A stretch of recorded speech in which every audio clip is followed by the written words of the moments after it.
Baik, teman-teman, hari ini kita akan bahas modul 4. Modul 4 kita akan bahas tentang AWS Cloud Security. Nah, ini tujuan modulnya.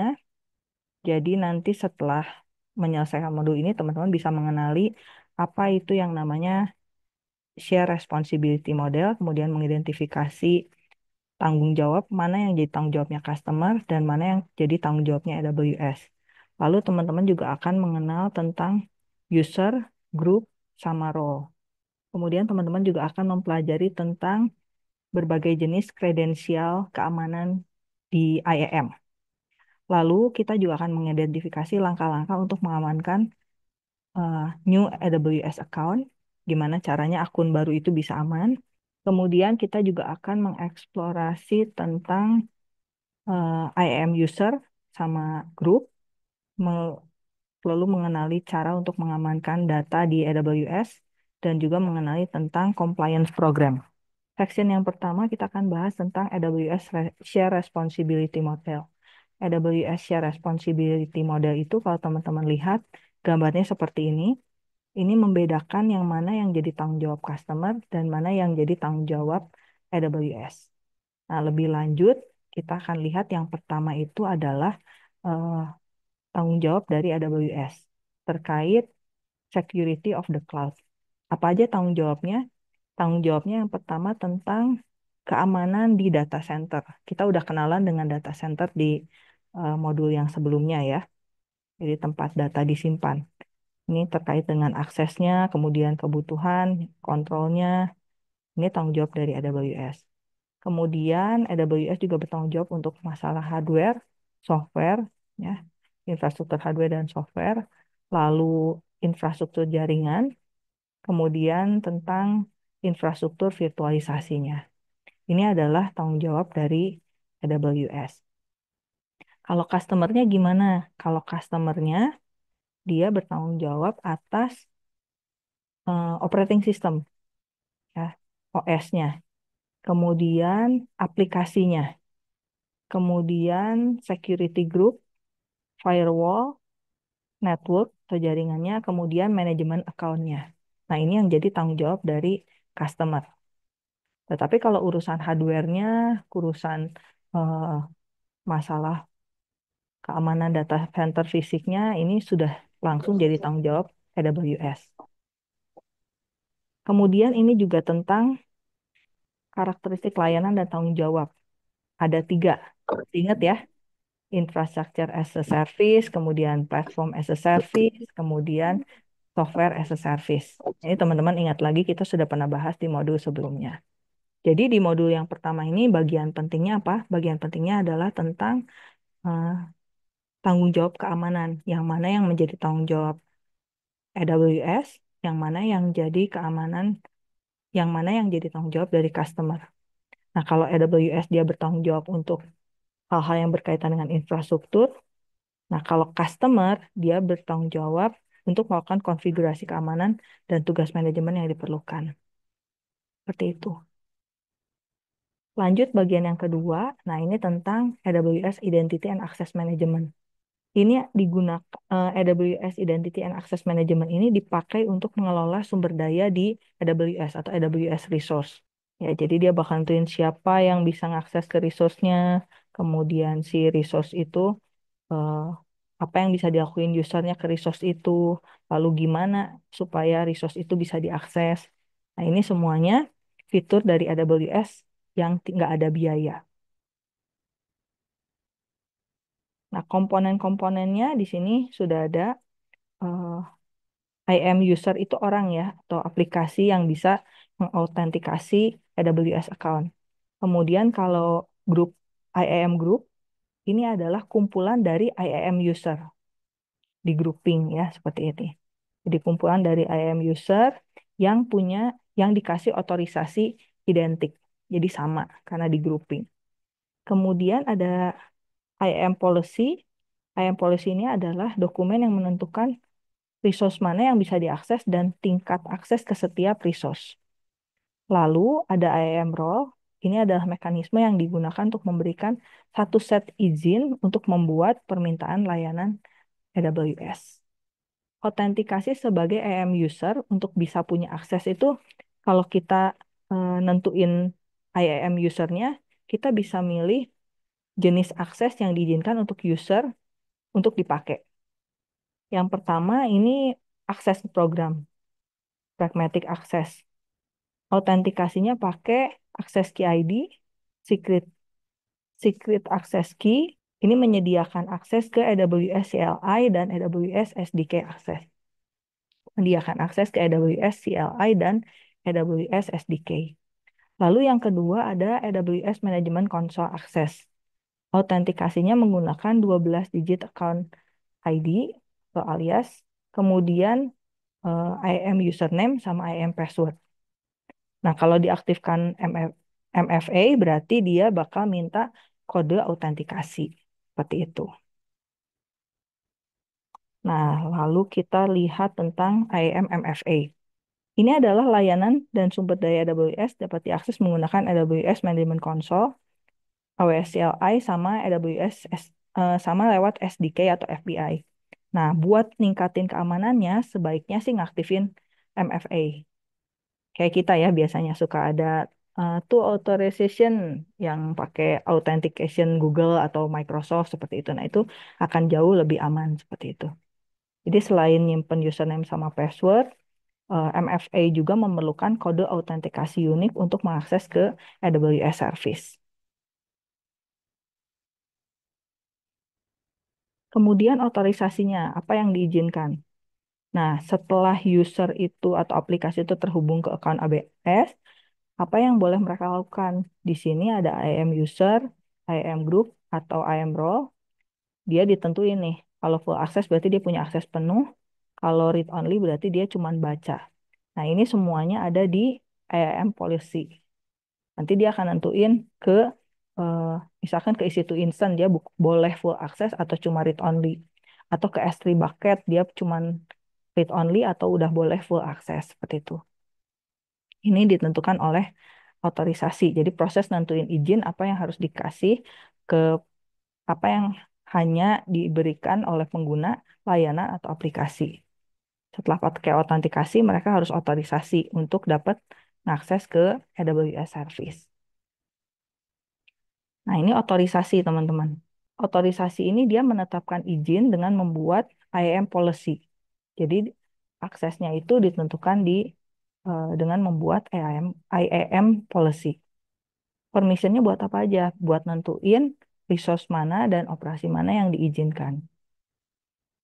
Best practice-nya ikutin principle of less privilege. Jadi hak istimewa yang paling minimal. Apa sih hak istimewa yang paling minimal ini? Ini konsep penting dalam keamanan komputer. Jadi dia mempromosikan kalau kita tuh cuma dikasih hak istimewa pengguna minimal yang diperlukan buat pengguna itu minimalnya apa gitu ya. Berdasarkan kebutuhan. Nah, kalau policy ini adalah dokumen yang mendefinisikan permissionnya. Jadi dia ngasih kontrol akses ketat seperti itu ya. Ada dua jenis policy. Ada yang policy berdasarkan identity base atau resource base. Seperti itu. Kalau yang identity base ini berarti dia dipasang ke eh, entitas IAM apapun. IAM user, IAM group, IAM role, seperti itu ya. Policy-nya ini nggak bisa, satu policy ini bisa di-attach ke banyak entitas. Satu entitas dapat punya banyak policy yang melekat di dalamnya. Ini yang identity base. Jadi berdasarkan identitas, berbasiskan identitas. Kalau yang resource base, ini contohnya kayak ke S3 ya. Udah terlampir ke sumber daya S3 bucket seperti itu. Kayak gini. Ini policy-nya kemudian dia di-attach ke entitas. Entitasnya itu IAM user, IAM group, atau IAM role. Ini contoh policy-nya pakai JSON ya. Seperti itu. Jadi mana yang diizinkan. Kalau contoh di S3 berarti bucket yang mana, seperti itu ya. Yang diblokir yang mana, yang nggak boleh yang mana. Nah, ini secara eksplisit dituliskan di dalam IAM policy. Ini apa? Contoh IAM policy. Nah, kita bongkar satu-satu yang tadi ya, resource based policy berarti eh, berbasis resource. Di sini kalau dia berbasis kebijakan berbasis identitas, berarti dia dilampirinnya ke eh, user, group, atau role-nya. Kalau kebijakan berbasis sumber daya, ini dilampirkan ke sumber daya, ya. Bukan ke user, bukan ke group, bukan ke role. Karakteristiknya, kalau dia berbasiskan resource, berarti dia nentuin siapa yang punya akses ke sumber daya, ke resource, dan tindakan apa yang bisa dilakukan. Kalau kebijakannya hanya inline dan tidak dikelola. Kalau kebijakannya berbasis resource, ini hanya didukung oleh beberapa layanan AWS. AIM permission itu cara AIM menentukan permissionnya kayak gini. Ini di sini apakah permissionnya ini eksplisit ditolak, secara eksplisit ditolak? Kalau iya berarti dia pasti deny. Tapi kalau apakah permissionnya secara eksplisit ditolak? Tidak, berarti dia eh, masih bisa ya, masih bisa. Kalau iya berarti dia diizinkan. Kalau tidak berarti dia secara implisit dia diblokir, blokir secara implisit. Jadi ini tentang permissionnya. Nah, untuk grup gimana? Kalau grup ini berarti kumpulan dari pengguna IAM. Kalau IAM group ini berarti kumpulan dari IAM user. Ya. Contohnya kayak gini di sini ya. Ada IAM group namanya admin. Yang ada di IAM group ini ada contohnya Carlos sama Marcia. Ini berarti apa yang ditetapkan untuk policy yang ditetapkan untuk grup ini dia akan berlaku untuk user-user ini. Ya, ini ada IAM group developer, kemudian ini usernya, ini IAM group tester, ini adalah IAM usernya seperti ini. Jadi nanti akan ditentukan policy-nya apa yang berlaku di grup ini, grup admin ini, dia akan berlaku ke user-user ini. Kemudian ada IAM role. Kalau IAM role ini adalah IAM identity dengan specific permission. Jadi permissionnya khusus. Ini sebenarnya mirip sama IAM user, ya. Tapi bedanya dia nggak terkait khusus ke satu orang, tapi dia diasumsikan bisa person, bisa application, bisa service. Jadi tidak diasumsikan untuk khusus satu orang. Role ini biasanya temporary, kemudian bisa digunakan oleh IAM user di akun AWS yang sama ya sebagai role. Kemudian bisa dipakai di layanan AWS seperti di Amazon EC2. Ini dalam akun yang sama dengan peran. Kemudian bisa digunakan oleh IAM user dalam akun AWS yang berbeda dari peran. Contohnya seperti ini. Contohnya ini aplikasi. Aplikasinya pengen jalan di EC2 Instant, butuh akses ke S3 bucket. Ya, aplikasinya jalan di EC2 Instant, butuh akses ke S3 bucket. Nah, solusinya gimana? Solusinya kita bisa definisiin eh, IAM policy untuk ngasih akses ke S3 bucket. Kemudian kita attach policy-nya ke role, kemudian memungkinkan EC2 Instant untuk ngambil role. Seperti ini. Jadi nanti dia bisa, EC2 Instant-nya bisa punya akses ke S3 bucket. Nah, tadi ada IAM policy yang teman-teman lihat, itu dibangunnya dengan JSON, ya, buat ngedefine permission. IAM policy ini bisa di-attach ke IAM entity. Nah, IAM entity ini ada tiga, IAM user, IAM group, sama IAM roles. IAM user ini dia nyediain cara bagi seseorang atau aplikasi atau layanan buat mengautentikasi ke AWS. Kalau IAM group ini cara sederhana untuk melekatkan policy yang sama ke beberapa user. Kalau IAM role ini bisa memiliki kebijakan izin yang melekat padanya dan dapat digunakan untuk mendelegasikan akses sementara ke user atau aplikasi. Kita lanjut yang ketiga, gimana sih cara mengamankan akun baru kalau di AWS? Nah, ini caranya. Best practice-nya, jangan pakai root account. Ini nggak boleh. Jangan gunakan root account kecuali bila diperlukan. Jadi akses ke root account user ini memerlukan masuk dengan alamat email yang dipakai saat bikin account. Alamat email yang dipakai saat bikin account. Nah, ini contoh tindakan yang bisa dilakukan oleh root account. Bisa ngupdate account root user password. Kemudian bisa ngubah paket AWS support. Kemudian bisa buat restore IAM user permission. Bisa buat ngubah akun. Jadi best practice-nya makanya di sini ditulis jangan pakai root account ya, kecuali bila dibutuhkan. Nah, ini cara-cara mengamankannya. Yang pertama, disarankan berhenti untuk menggunakan root account ya, sesegera mungkin. Lalu yang kedua, enable MFA. Lalu yang ketiga, pakai AWS CloudTrail. Ini buat AWS CloudTrail itu layanan yang mencatat semua permintaan API ke resource di akun kita. Jadi dengan cara ini eh, memungkinkan untuk audit operasional pada akun kita. Pakai AWS CloudTrail. Kemudian langkah keempat, kita bisa mengaktifkan billing report ya, seperti AWS Cost dan Usage Report-nya. Nah, ini 4 cara untuk mengamankan. Oke, best practice-nya buat mengamankan akun AWS, ini di sini sudah dirangkumkan. Yang pertama, amankan pakai MFA. Kemudian, hapus akses key root user. Kemudian yang ketiga, buatlah IAM user dan berikan izin sesuai dengan Principle of Last Privilege. Jadi, prinsip hak istimewa paling minim. Lalu yang berikutnya, gunakan grup untuk menetapkan izin pada IAM user. Lalu konfigurasi strong password policy, kemudian delegasikan penggunaan role ya. Kemudian yang terakhir, monitor aktivitas account pakai AWS CloudTrail. Ini best practice-nya. Kemudian ini lab-nya. Nah, saya cerita dulu ya, supaya nanti teman-teman bisa bekerja dalam tim. Jadi di lab-nya ini teman-teman akan ada 3 task ya, mengeksplorasi tentang user, group, sudah dibuatkan usernya ya, jadi teman-teman bisa gunakan. Kemudian task 2-nya teman-teman akan diminta untuk menambahkan user ke grup.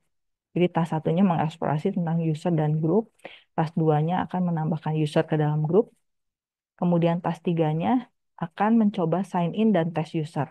Apakah policy yang teman-teman tempelkan ke grup atau ke user tertentu itu benar? Gak boleh ngakses isi itu. Nah, itu benar-benar si usernya itu karena sudah ditempelin policy itu, maka tidak bisa mengakses isi itu. Hanya boleh read only ke S3 bucket. Nah, itu teman-teman akan coba nanti bahwa itu benar-benar usernya cuma read only aja, kayak gitu ya. Jadi di AWS account ini akan ada 3 user, sudah tersedia ya. User 1, user 2, user 3. Nah, user 1, 2, 3 ini nanti akan ditentukan mana yang masuk ke grup mana. Contoh, misalkan ini user 1. User 1 ini dia bakal ada di grup S3 support. User 2 nanti dia bakal ada di grup EC2 support. Kemudian user 3 dia bakal ada di grup EC2 admin. Nanti tampilannya seperti ini teman-teman. Jadi ini panduannya, di sini akan disediakan 3 user, sudah tersedia user 1, user 2, user 3. Nah, kemudian ada grup EC2 admin, EC2 support, S3 support. Kalau yang grup EC2 admin, ini isinya adalah usernya itu user 3 yang ini. Policy-nya dia bisa ke EC2 itu bisa view, start, and stop access. Kemudian kalau yang EC2 support, ini ke EC2-nya hanya bisa read only access, usernya user 2. Yang S3 support, ini dia hanya bisa read only access ke S3, usernya user 1. Nah, ini yang akan teman-teman eksplorasi, bagaimana melihat IAM user dan group, kemudian melihat IAM policy, ya, pakai real world scenario, dan ada langkah-langkahnya. Kurang lebih waktunya itu 40 menit untuk teman-teman ngerjain lab ini. Kemudian di sini ada langkah-langkah yang harus dikerjakan, langkah satu, 2, 3, dan seterusnya. Ini perlu dibaca dulu.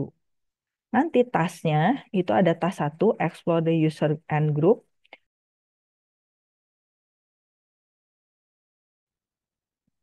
Kemudian tas 2 kita bakal nambahin si user ini ke grup.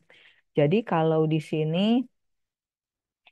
user satu dia ditempatkan ke grup yang S3 support, nanti teman-teman akan setting user satu ini masuk ke grup yang ini. Dan seterusnya ya, ada 3 user. Lalu yang ketiga, teman-teman akan coba sign in dan test user. Jadi kalau eh, sudah ditentukan bahwa isi to support ini dia tidak bisa start stop instannya, berarti jangan sampai nanti user 2 karena dia masuk di isi to support ya, dia harusnya memang benar-benar hanya read only aja. Seperti itu. Nah, langkahnya gimana? Langkah penggunaan labnya itu, teman-teman lihat di sebelah kiri ini ada WS-nya kan warna merah. Ini harus dinyalakan dulu. Cara menyalakannya adalah dengan menekan tombol Start Lab ini. Nanti teman-teman pencet Start Lab, dia bakal jadi kuning, harus ditunggu hingga warnanya menjadi hijau. Kalau sudah hijau berarti teman-teman sudah siap untuk masuk ke AWS Management Console-nya. Nah, nanti kalau sudah hijau, kita sambil tunggu aja lah ya, sampai hijau. Ini udah mulai ya, udah mulai keluar timernya. Ini durasinya yang dikasih cuman 2 jam. Jadi kalau teman-teman ternyata merasa waktunya udah mau habis, teman-teman start ulang gitu ya, cepet-cepet start ulang supaya dia ngeriset, timernya dia ngeriset. Jangan sampai waktunya habis seperti itu.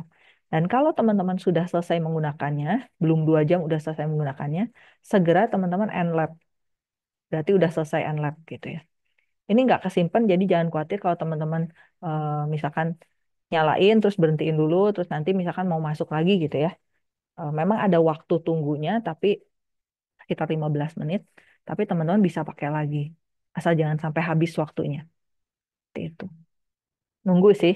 Nah, nanti kalau kalian nonton di YouTube saya, ternyata labnya kok cepet banget gitu ya, nonton eh, apa pengerjaan labnya kok rasanya cepet banget. Itu karena video yang nunggu-nunggunya saya potongin. Jadi cepet banget tuh kerasa paling 5 menit, 10 menit kayak gitu. Tapi padahal nunggu sih. Oke, ini kita sudah lihat warnanya sudah menjadi hijau ya. Kalau sudah jadi hijau, ini berarti konsolnya udah siap. Kita klik aja. Nah, seperti ini teman-teman konsolnya.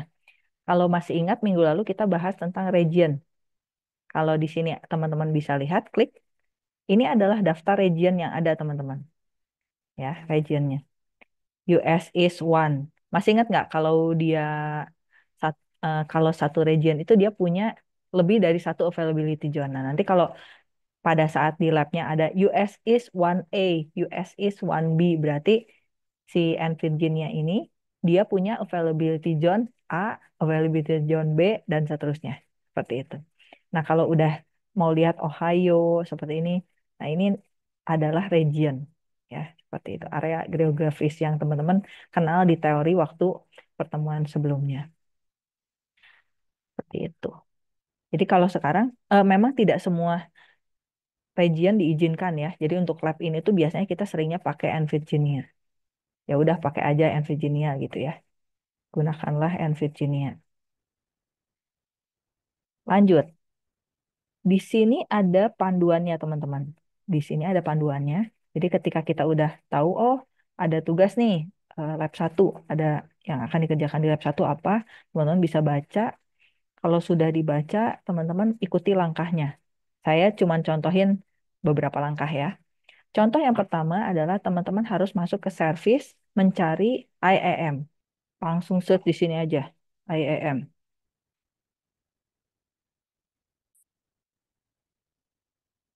Klik.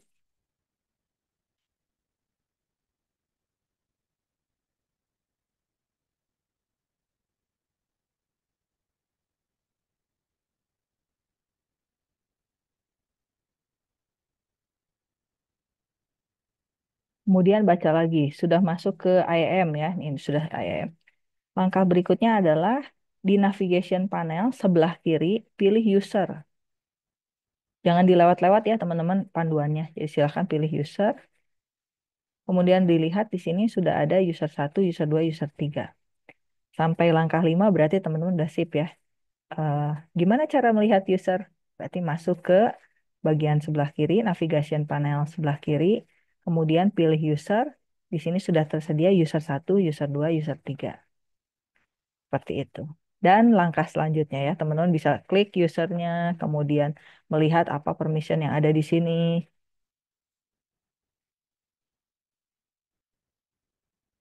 Harusnya policy-nya belum ada ya. Jadi di sini user satu itu belum ada policy apapun ya. Nah ini ya.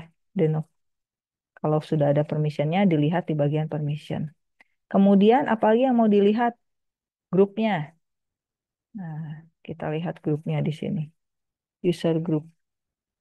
Grupnya juga sudah tersedia. Isi to admin, isi to support, dan S3 support. Nah, tinggal kita tempelkan user ini ke dalam grup ini. Ya, isi to admin itu adalah user 3, isi to support itu usernya user 2, S3 support usernya user 1. Jadi tinggal teman-teman tempelkan user-user itu ke dalam grup-grup ini. Oke, spill-spillannya sampai situ cukup lah ya. Jadi silahkan ditentukan usernya mana. Ini udah ada panduannya semua. Sampai akhirnya teman-teman akan dapat seperti ini. User satu dia ada di dalam grup S3 support, dia read only access ke Amazon S3.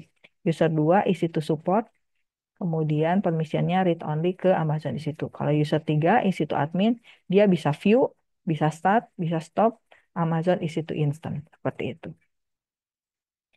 Dan seterusnya sampai akhirnya teman-teman cobain sign in pakai tiap user di tes gitu. Makanya eh, harus dibaca dulu panduannya agar bisa mencoba sampai benar. Oh, kalau user 2 itu, user 2 yang ini, dia SD support berarti pada saat dia mau nge-stop isi to instant dia nggak bisa. Seperti itu. Ya, segitu dulu spill-spillannya. Oke, ada pertanyaan dulu ke teman-teman? Kalau misalkan teman-teman udah selesai, jangan dibiarin. Ini contoh ya, saya misalnya udah selesai nih ngejelasin ini. Saya harus end lab. Yes. Kalau teman-teman dari end langsung nyala lagi itu nggak bisa. Nah ini langsung merah. Kalau langsung nyalain dia ada waktu tunggu gitu kayak belum selesai itu. Ya kan? Oh 5 menit nih. Another is still clean up, expecting another 5 minutes. Jadi harus nungguin beberapa menit gitu. Jadi pastikan benar-benar memang kerjanya udah selesai baru end. Ada yang mau tanya lagi silahkan. Berikutnya kita akan bahas bagian yang keempat tentang securing account. Nah, ini diperkenalkan lagi tentang AWS Organization, layanan manajemen account yang memungkinkan kita mengkonsolidasikan beberapa account AWS ke dalam sebuah organization yang dibuat dan dikelola secara terpusat. Ini adalah AWS Organization. Fitur-fitur dari AWS account ini bisa mengelompokkan AWS account ke dalam satu organizational unit, kemudian bisa mengintegrasikan dan mensupport IAM, kemudian bisa menggunakan service control policy. Nah, service control policy itu adalah eh, yang menawarkan kontrol terpusat atas account. Jadi batas izin yang terdapat di account yang merupakan bagian dari organization. Ini buat memastikan bahwa akunnya ini mematuhi Access Control Guideline. SCP ini mirip dengan IAM Permission Policy. Jadi sama-sama pakai sintak, tapi SCP ini tidak pernah ngasih izin. Kalau SCP ini menentukan izin maksimum untuk sebuah organization. Kemudian ada AWS Key Management Service. Fiturnya ini memungkinkan untuk kita membuat dan mengelola encryption key, kemudian memastikan kita bisa mengontrol penggunaan enkripsi di semua AWS service dan di dalam aplikasi kita. Lalu ada Amazon Cognito. Ini menyediakan solusi untuk akses kontrol ke resource AWS dari aplikasi kita. Bisa menambah user sign up, sign in, dan mengakses kontrol akses ke semua user, ke web dan aplikasi mobile. Kemudian ada AWS Shield, ini layanan perlindungan DDoS yang terkelola yang melindungi aplikasi yang berjalan di AWS. Kemudian dia menyediakan deteksi yang selalu aktif dan mitigasi inline otomatis. AWS Shield Standard ini diaktifkan tanpa biaya tambahan, tapi AWS Shield Advance ini layanan berbayar tapi opsional. Dipakainya buat meminimalkan application downtime sama latency.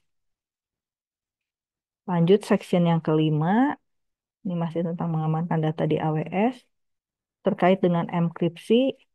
Nah, enkripsi data ini alat penting untuk digunakan ketika tujuannya itu untuk melindungi data digital.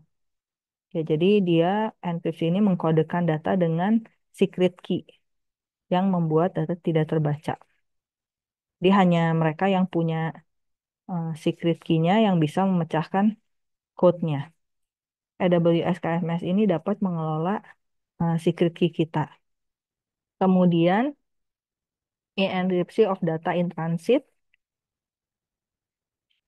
Ini berarti data bergerak melintasi jaringan. Ya. TLS, Transport Layer Security, ini sebelumnya SSL, adalah protokol standar terbuka.